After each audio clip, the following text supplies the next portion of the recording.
Okay. Hi everyone. My name is Wenqi. I'm a PhD student with Gustavo and co-advised by Torsten.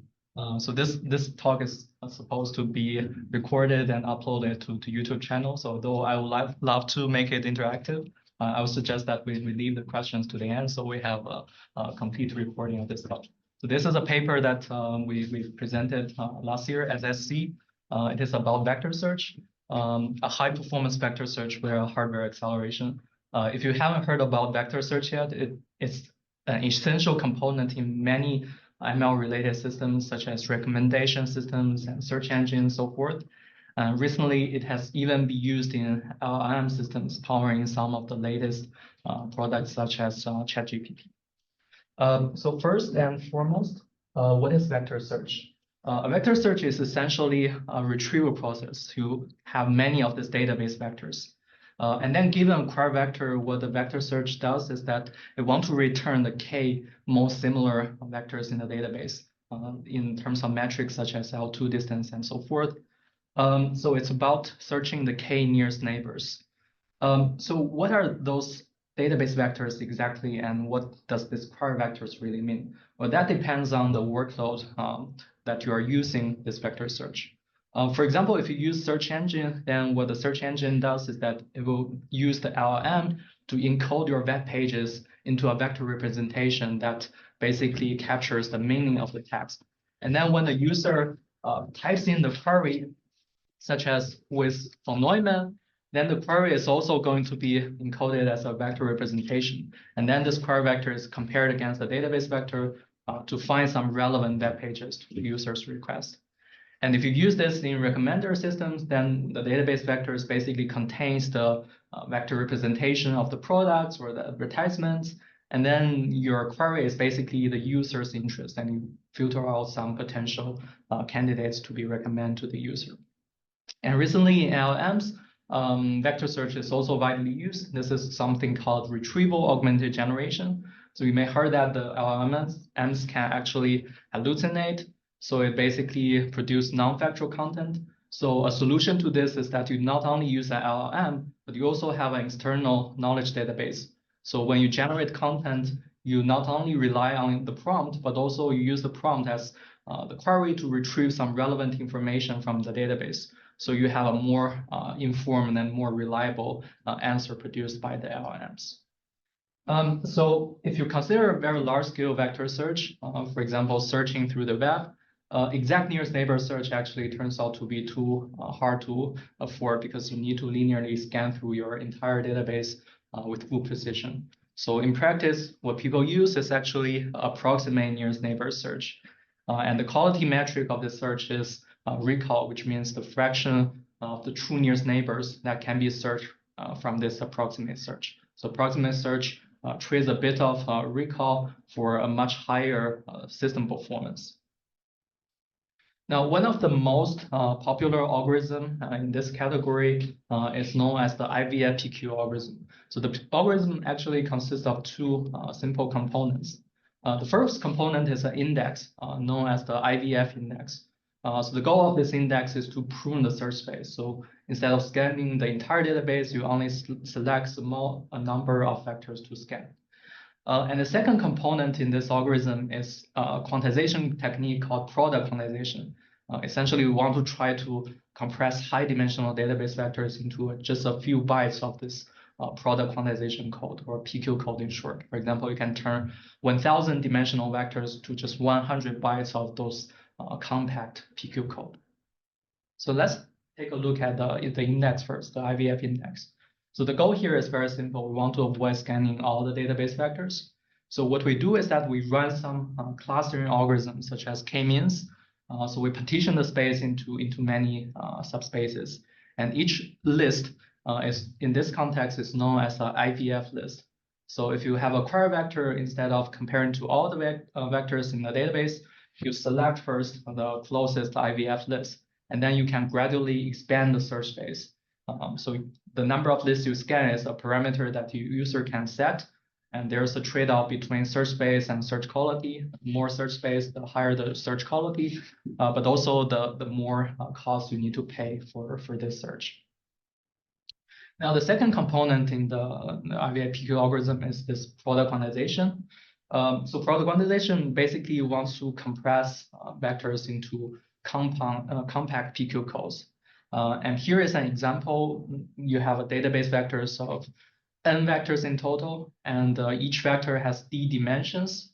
So the first step is that we want to chunk those vectors into m subvectors. So we evenly divide each vectors to subvectors.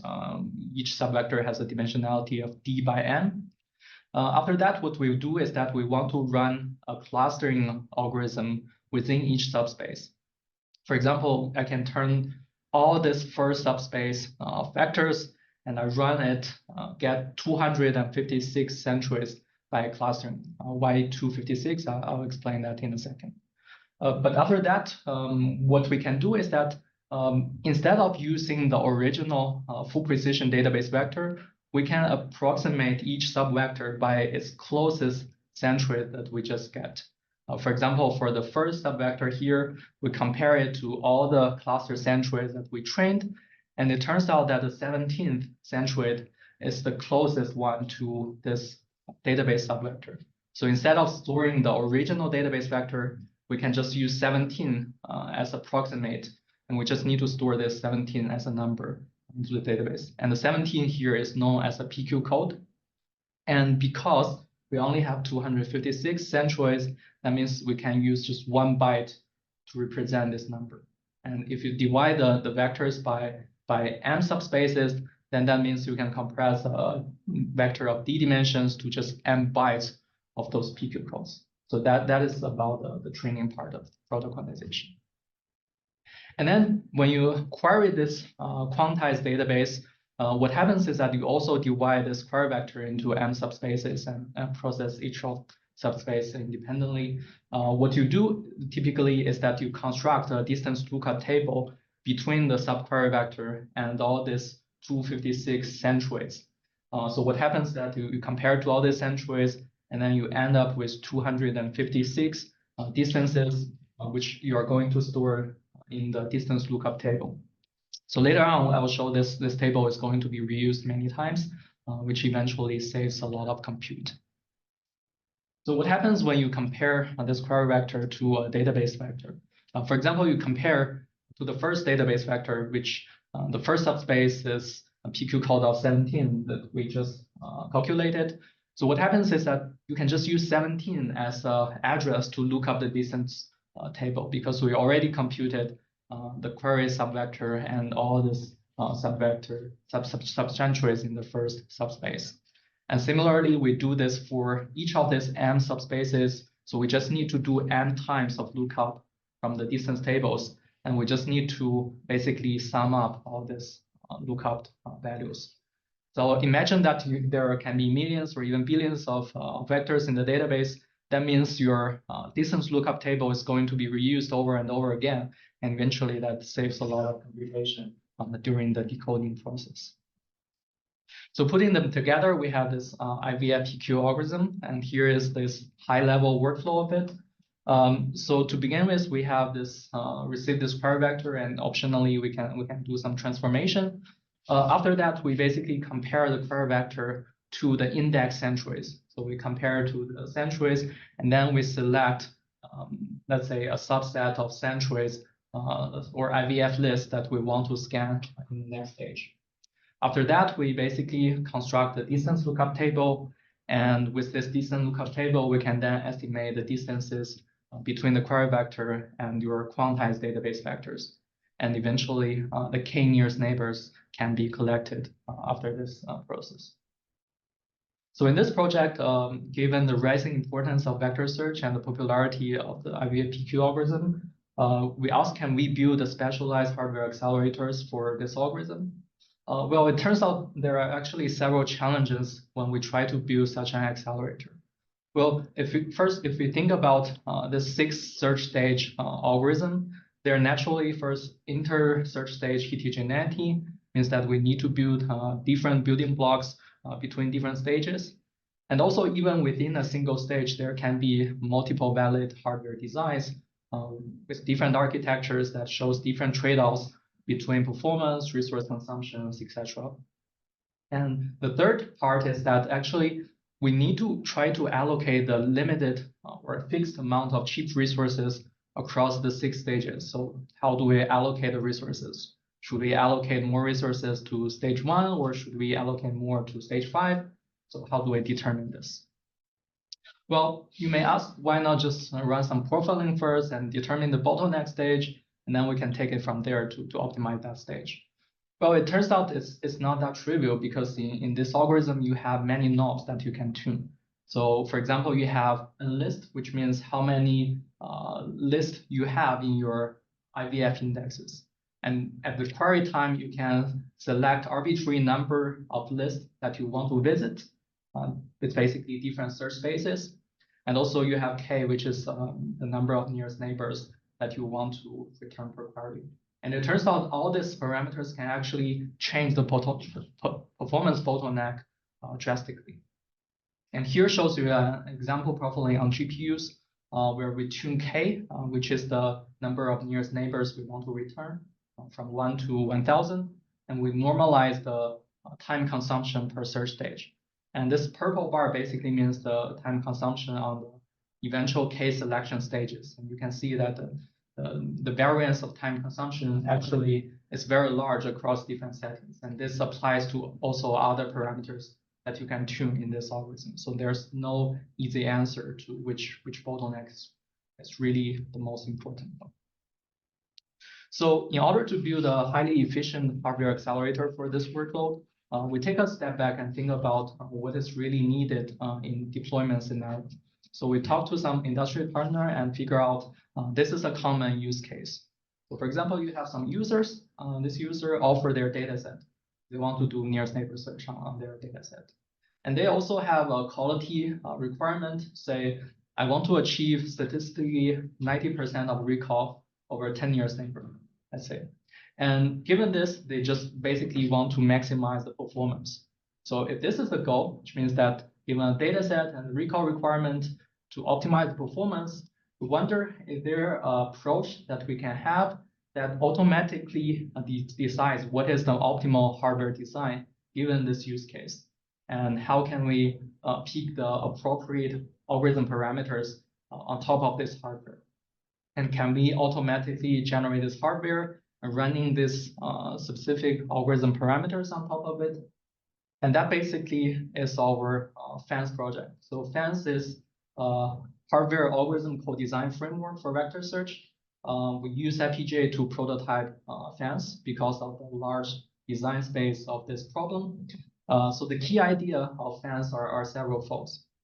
So first, we want to consider various algorithm parameters. So you may have many index parameters and number of results you want to return, etc. And we want to explore what is the relationship between these parameters and the recall on the specific data set. On the other hand, we also consider hardware designs because there are many valid designs. You can allocate arbitrary resources to each search stage. You can use different hardware building blocks within each stage. So there are many valid hardware designs. So basically what we have is that we want to, considering both of the words, considering algorithm, considering the hardware, and we try to model the performance of each combination. And after this performance modeling, we can predict what is the optimal combination of the two. And then eventually we can generate the optimal hardware according to our performance prediction. And this is basically a high-level overview of the FANS workflow, which is quite complicated, but I'm going to walk through this step by step.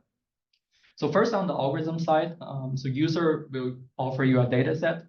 And then what we want to do is that we want to tune all these parameters and see what is the property between these parameter settings and recall. So in this table, for example, in the first row, we explore one of those index settings where we use 1024 as the number of list in the entire index. And then we quantize the database vectors into 16 bytes of PQ codes. And then given a user requirement of 80% for the 10 nearest neighbors, we figure out what is the minimum number of list that you want to scan in average. So in this case, we figure out that at least we need to scan 12 out of the 1,000 total number of lists in the index in order to achieve the user required recall. So this is very important because by having this information, you can essentially determine what is on average the number of database vectors you want to scan per query, and essentially what is the expected workload across the 6 searching stage, which is very useful later on in the performance model. And then on the hardware side, what we have is that we start from building the hardware building block for each search stage. And then if there are multiple valid design, we can build multiple of them. After that, then naturally we have the resource and the performance model of each processing element. Resource is quite trivial. You just run the synthesis, and then you can read the hardware resource consumption report. For performance, it's also very simple because you already know the hardware design. So that means you know what is the pipeline stages, what is the initiation interval of the pipeline. And then given a frequency expectation, you can basically estimate how much time it takes to process, let's say, n input elements. So that is the performance model per single processing element. And then we can basically combine all this hardware processing element to form the entire accelerator. So I have 6 stages. We just need to combine arbitrary number of processing elements to form an entire accelerator. And the accelerator is valid as long as the total hardware resource consumption is within the FPGA's budget. So you don't overuse VRAM or don't overuse DSP lookup tables, etc. And then what we have is that we have the basic building blocks and performance characteristic on both worlds, on the algorithm side and on the hardware side. Now we can put them together and basically predict what is the expected performance in terms of queries per second of each of the combination. And then after picking this optimal combination, we can just use the hardware template that we had for each hardware building block and push button to generate the hardware accelerator. Here shows you an example design where we have the entire 6 stages in the pipeline. So I marked different search stages in different colors. You can see that they are interconnected through this spatial data flow architecture, where messages and data are passed through the hardware FIFOs. And in each stage, there can be multiple processing elements. And the number of processing elements, of course, is a result of your design space exploration. And then you can have either homogeneous processing element or heterogeneous processing element within a single stage, as long as that maximize the performance for a specific use case. Here we use a table to show that fans can generate basically different settings for different user requirement. So in this table, the upper part is the FPGA baseline. So FPGA baseline is basically a design that without this co-design framework, where we try to balance the resource consumption across the 6 stages. And in the bottom is the fans generated design. So this is the automatic co-design flow that will try to optimize the performance based on the use case. And to zoom in, we have 3 different recall requirements based on different number of nearest neighbor we want to return. And you can see that across these 3 different settings, we actually use very different algorithm parameters.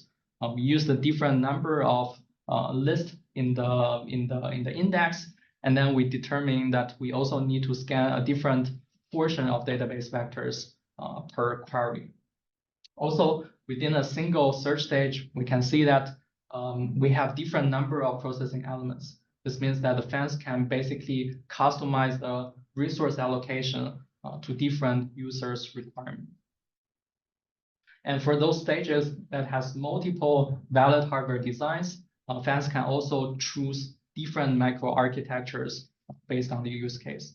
And eventually, there will be a predicted queries per second based on your frequency and based on your setting of hardware as well as algorithm. So to compare fans with CPU and GPU baseline, we use CPU, GPUs, and FPGAs that are manufactured in similar generation of technology. We not only compare to CPUs and GPUs, but also the FPGA baseline, as we mentioned before in the table. So for software, we use FICE, which is the most optimized and most popular product quantization-based library for nearest neighbor search. And we evaluate this on 2 of those very commonly used nearest neighbor search benchmarks. So here shows you the throughput speed up over the CPU and FPGA baselines. On the x-axis, there are many different labels, and each of the label means a different setting for the index. So that means we not only explore different algorithm settings for fans, but also we use all these different explorations for the baselines. And as you can see in this figure, this purple bar is the fans achieved QPS. It achieves up to 20 and 30x speed up over the FPGA and CPU baselines, respectively. It's worth notice that even for software and FPGA baselines, it's also important to tune the parameter to achieve the best performance. But even compared to the most high performance baselines, fans do have an advantage by using this code design flow. And also, the expected QPS is actually quite close to the real QPS. So we achieve more than 90% of the expected performance based on the performance model, showing the effectiveness of the performance modeling part. Now, what about the throughput comparison to the GPU baseline? Well, this is quite tricky because nowadays GPUs have 2 orders or even more flops compared to FPGAs, and 1 order of magnitude more bandwidth to FPGAs. So in principle, there's no surprise that by having all these numbers on GPUs, it can still outperform FPGAs in terms of throughput, even if we use this code design flow. But in terms of latency, it's another story because GPU can have a quite high variance in query time. That means it has some long tail latency. And this is extremely harmful when you have the scale out search. So in scale out search, you're basically limited by the GPU that has the lowest run. So basically here we show the latency distribution of scale out search of up to 8 accelerators. And you can see here, when using 8 accelerators, the FPGA can already achieve up to 7.6x latency reduction compared to GPU in terms of 95 percentile latency. So far, we have done grand design space exploration on FPGAs, but given the rising importance of the problem, you may wonder what about future ASIC designs. For ASIC design, it's kind of tricky to deal with this shifting bottleneck because it cannot be reprogrammable as FPGAs or different user requirements. So we figured out there must be some algorithm level adjustment in order to achieve the optimal performance on ASICs. So if you consider this IVFPQ algorithm, you have the index scanning part and database vector scanning part. Typically, you need to scan a huge number of database vectors in order to find your true nearest neighbor. So that one is inevitable. On the other hand, for index scan, there is also an approach where you can basically treat the index scan as another nearest neighbor search. So this is something that you might be able to compromise. For example, you can construct another index on the IVF centroids, and you do a fast approximate search on the index. So that if that is the case, then we would envision future ASICs to be coupled with CPUs, where the ASIC is mainly responsible for scanning the database vectors. So coupled with large amount of memory, scanning the code very fast. And then in the meantime, you have a CPU for the index scanning, where you can treat the index scanning as approximate nearest neighbor search itself. So to conclude, vector search is the core of many ML-related applications, including LLMs. One of the most important algorithms in this domain is the IVFPQ algorithm, which has a huge performance bottleneck shifting when you tune the parameters. And in order to solve this problem, we chose FANS, which is an algorithm hardware code design framework that, given a user dataset and the user required recall requirement, we basically automatically figure out what is the optimal hardware for this case and what is the optimal parameters we should use in this case. And they can achieve up to 20 and 30x speed up over FPGA and CPU baselines. So with this, I'm happy to conclude this talk and I'm ready for your questions.